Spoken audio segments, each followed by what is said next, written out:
Ako si Kuya George, ahenteng lupa't bahay sa gitnang Luzon, Pampanga ang aking taglay. Tumutulong sa pamilya, lokal man o dayuhan, sa ibang bansa'y nangarap, ngayon'y umuwi lamang. Ang inyong kaibigan sa paghahanap ng tirahan.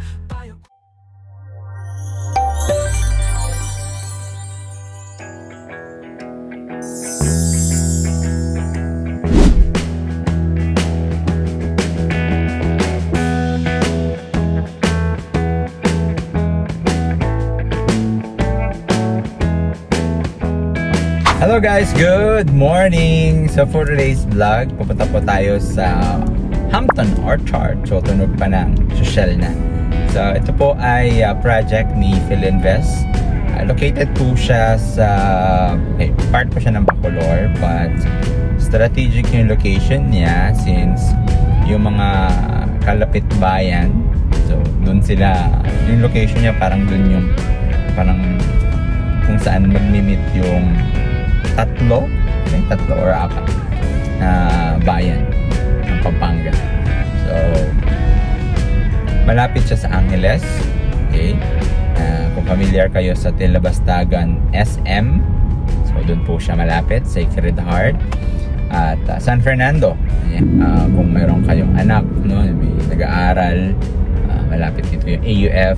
Malapit din yung pinaka-center or bayan ng Angeles sa kanya. And itong Hampton Orchard, nag-offer siya ng lot only. So yung minimum cut nila nasa 156. And kung gusto nyo mas malaking lot, pwede mo kumuha ng adjacent, diba? Meron din silang mga corner and end unit pa na available. Mga client natin na i-assist, galing pa po silang Mandaluyong. So titingnan po nila yung lote at sana magustuhan nila. And sinend ko na yung map, just yung napili po nila. Ang ganda kasi wala siyang pocket garden yung sa likod niya. So tignan po nila ng actual pagdi-design. So check po natin at sabayan nyo na rin po ako, no, sa pagpunta doon. So mag-start po tayo ng dito sa may Korean Town. Okay? So let's go! And now we're here at Korean Town, Philem Highway, going to MacArthur. As you can see, there's a lot of establishment going around. Businesses operate 24/7. So yung Angeles po ay napaka-progressive and there's a lot of job opportunity and also some foreigners visiting sa Pampanga to experience, syempre, no? So makikita po ninyo meron tayong mga bike lanes, 4 lanes po ito. Ang dinadaanan po natin ngayon ay it's a busy area, left and right yung mga establishment, and name itself say, no, na Korean town, mostly Korean po yung mga establishment na nandito. So I've started or I've here at Pampanga 15 years ago at nakita ko yung progress dito sa location natin. And magsasabi ko, napakalayo na po yung kanyang na-develop. From bypass road, para sa mga riverside, and also the establishment, halos nag-improve every part of Angeles City. And this is also the way when you are arriving sa Clark International Airport. This is the road, no, na pwede mong daanan. Makikita po ninyo dito ang concrete and asphalt na po yung dinadaanan natin. Very wide range, no, or road. 4 lanes po siya And yung mga schools dito, madadaanan natin. If you are going to enroll your kids sa mga private school, OB Montessori, Brent School, yan. Meron tayong international school dito. NU, marami. Singapore and American sa Clark School. Syempre, mostly mga foreigners po yung mga nakatira po dito. We have also Starbucks here. And this place are ibang-iba na dun sa nakita ko before. It was 2 lanes only and wala masyadong establishment, but now kaliwat kanan na siya. Alright guys, so kung galing kayo ng SM Talabastagan, tawag po nila dito Panings. So ito yung Panings sa Butong Pakwan. So dire-diretso lang po ito. Tapos may makikita po kayong malaking signage ng Hampton Orchard. So dito may mga nag-work. I think it's I'm not sure kung anong semicon. Ang kagandahan dito may mga ano pa mga puno.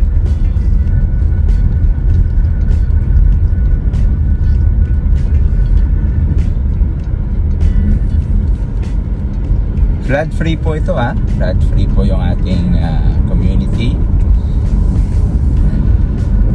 Meron na rin po itong mga resident na nakatira na. Ito po ay parang phase 2, no? Or yung una po kasi nilang phase ay na sold out na.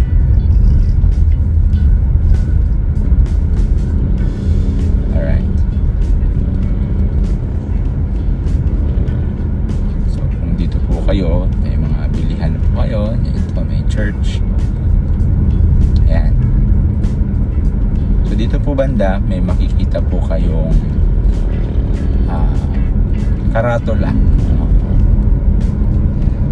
Right side.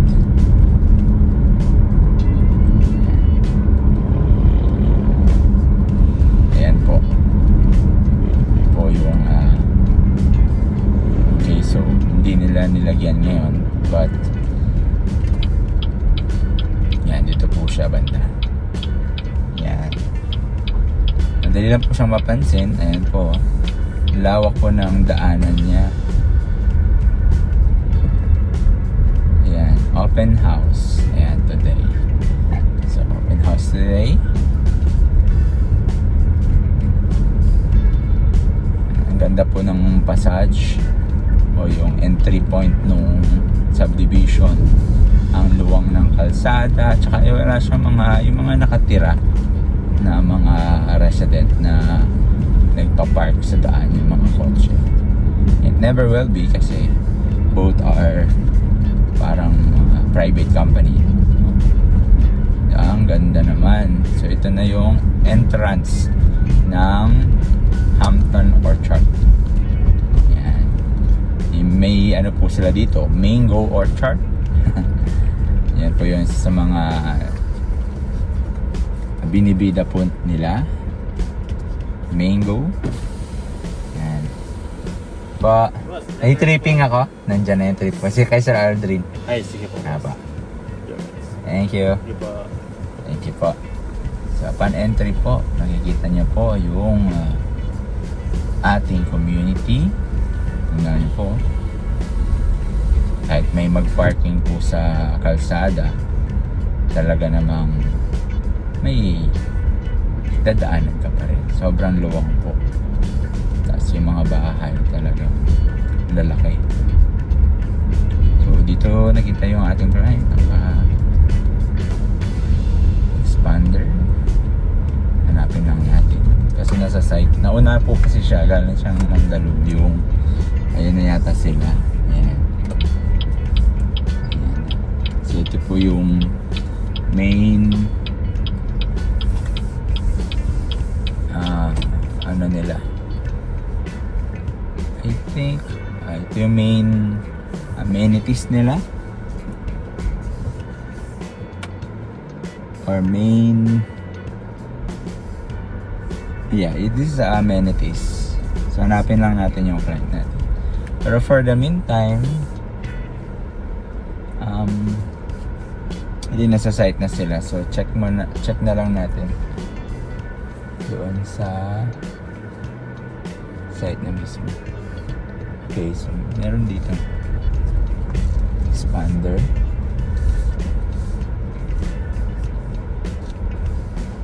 I-check na nila.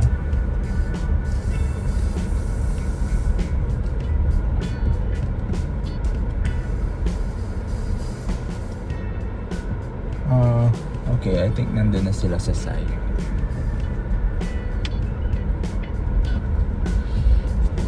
Alright. So, puntahan na lang natin siya doon. Ang ganda guys. Ito yung mga bahay dito. Nakatayo.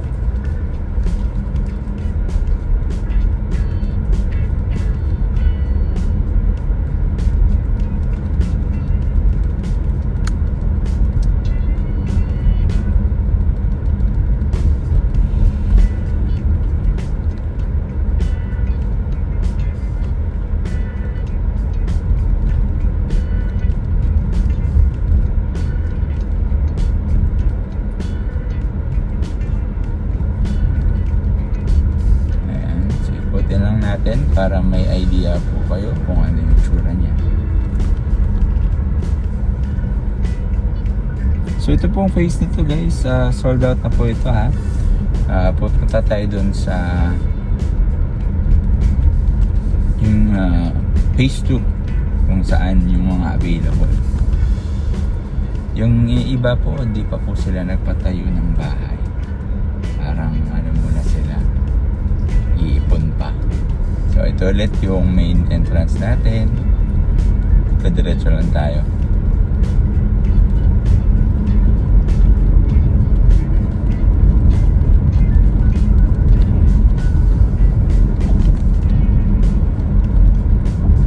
Okay guys, so this is the starting point of phase 2. Going dun sa Mango Orchard. So meron na rin mga bahay na pinapatayo. Alright. So ito na sila guys. I think nagtitingin na sila ng locations. They're here. Ay wow, ang ganda. This is the nice thing that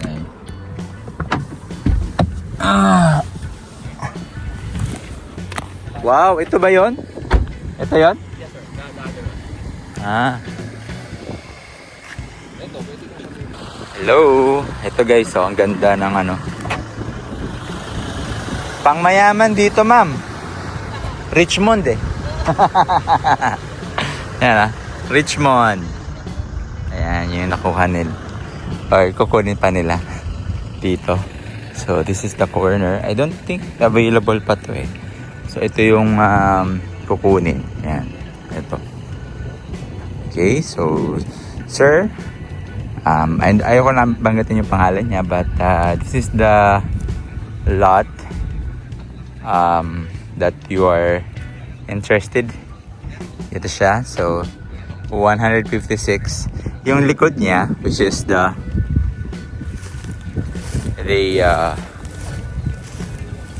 park. Ito yung park. Ganda ng park. Hanggang dito yung mohon. Andito yung mohon, ma'am. Oh. So this is the area. So yan, may nagagawa na dito. So ito yung park. Yung park. Sa likod lang ng bahay ang park. Solid.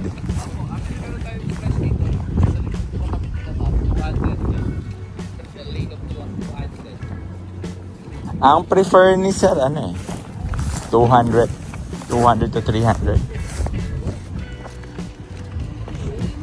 Ano niya kasi selan niya sa ano sa position niya. Ako sa south. Gusto niya sa south. South to, facing south. Yun yung east, the north, and the west. Pulubugan. Check ko lang ha. Para sure lang tayo. Guys, so nakita na nung client natin yung lupa niya. So, re-reserve na niya yan. So, si Sir Aldrin na muna ang mag-asikaso sa reservation while bibidyohan ko muna tong area na nakuha niya. Tapos, yung kasama po niya, ni-reserve din yung isang lupa. So, check na lang po natin yung nakuha nilang lote. So, 156 square meter. So, and guys, kung kayo ay nagpa-reserve sa akin, ito po yung picture natin. Ayan. Ayan. Pampaswerte guys. Ayan sila.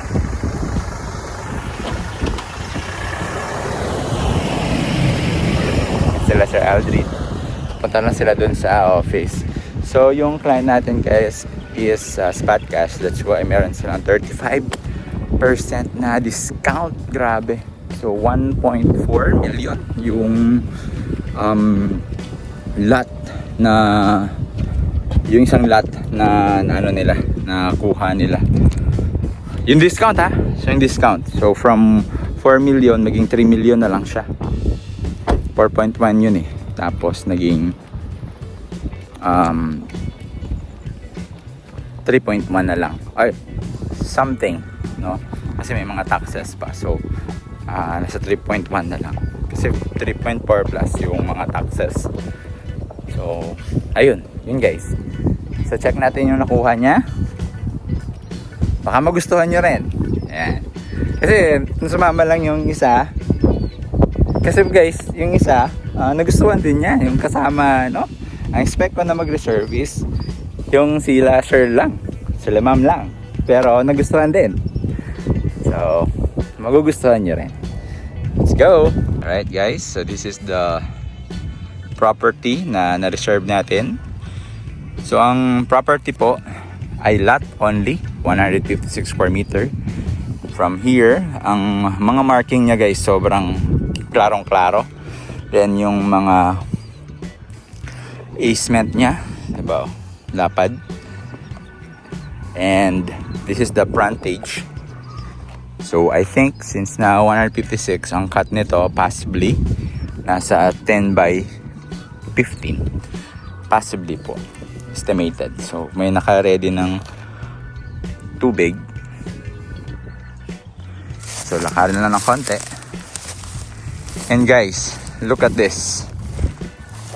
Yung likod ng property niya is pocket park. Yan guys, pocket park. This is the pocket park. Imagine mo yung, but doesn't mean na park yan ay maingay na, kasi ito mga pocket park lang to. Nandun yung malaking amenities sa Mingo Orchard. Tapos meron pa siyang yung mga amenities na malaki doon. So ito more on mga ano lang to, bihira lang yung mga tumatambay dito, possibly. Okay. So ito yung property. Ito yung muhon. Okay, so and then dire-diretso lang po tayo. So, ito siya. Right. And then hanggang dun. So ito yung frontage. Okay.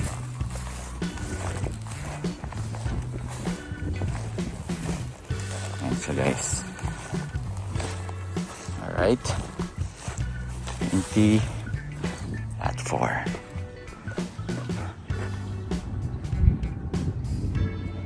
Ayan, tingnan naman natin yung isa.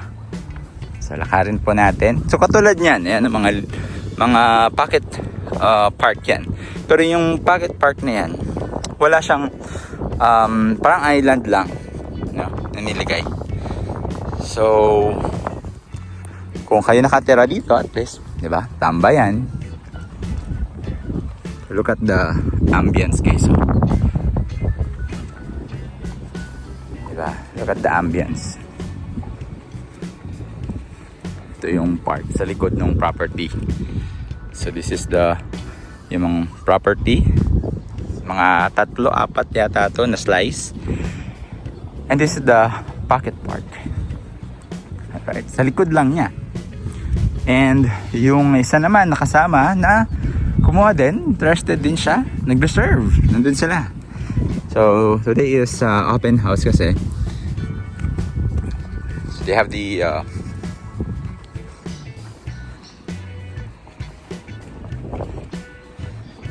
discount. Okay, so if you're watching this video and siguro 1 month, 2 months, possibly guys, iba na yung computations by that time, because after the open house and the discount, the next is yung price increase guys. So this is the second lot nung kukunin nung kasama niya. Ayan. Alright, ganda oh. Lot Block 19, Lot 8. This is good. And this is the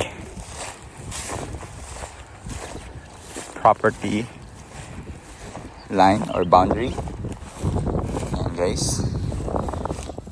So, and then dire-diretso siya. Alright, so hindi po ito guys, dito siya. Ito siya. Ayan.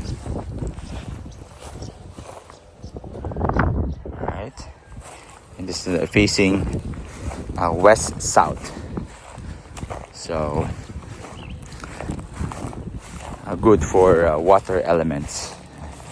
So, yan. Okay. And, yung nagustuhan nyo dito, yung frontage kasi niya is a pocket garden. Imagine that, pocket garden. Diba? Ang ganda. Wala siyang magiging kapitbahay dito sa harap. So kung mag-parking man siya dito, it's okay kasi hindi magkakaroon ng double parking. In the future yan. Okay? Ang laki ng bahay na tinatayo. Yan. So, ayan guys. Drone shot of this entire place dito sa Hampton Orchard. Here's the video.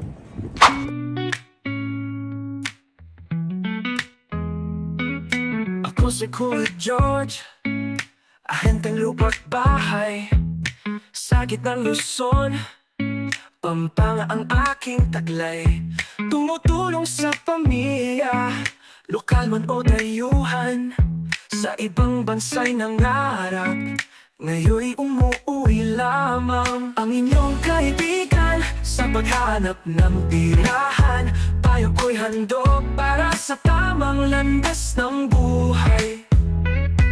Ngunit minsan di handa, kaya't oras ang nasayang.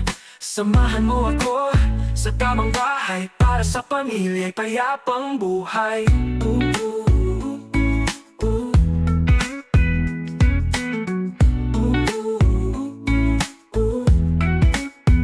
Sa bawat sulok ng baryo, sa kalsadang tahimik, may kwento ng pangarap, may tahanang bibit-bit. Tinig ko ang tanong, kuya, kaya ba ito? Sagot ko'y may pag-asa, basta't sama-sama tayo. Minsan Kung gaano kaya ganda, kalapad, tahimik itong Hampton Orchard by Philinvest po, no? Isa sa mga premium property nila dito sa Pampanga.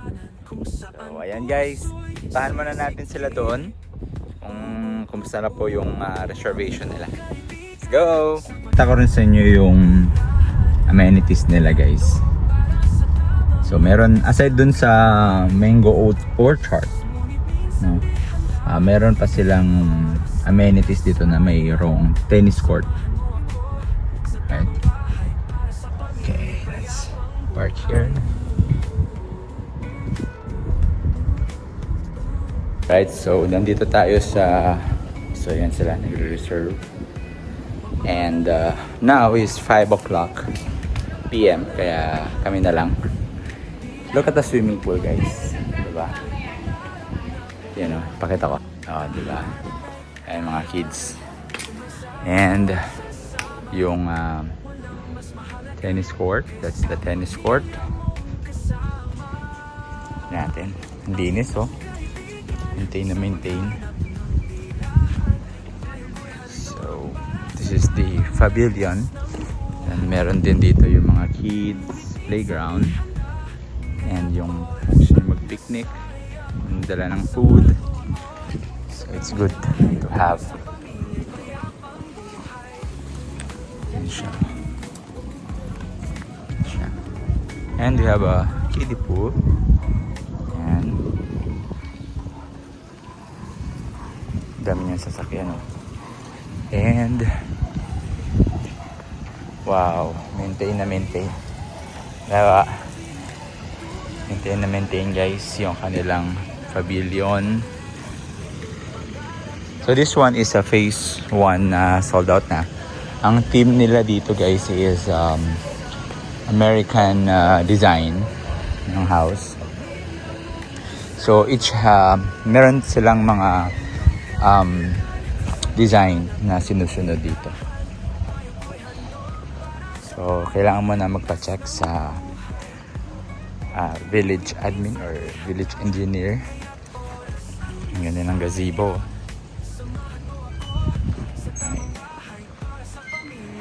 So meron pa sila doon ihaw-ihaw.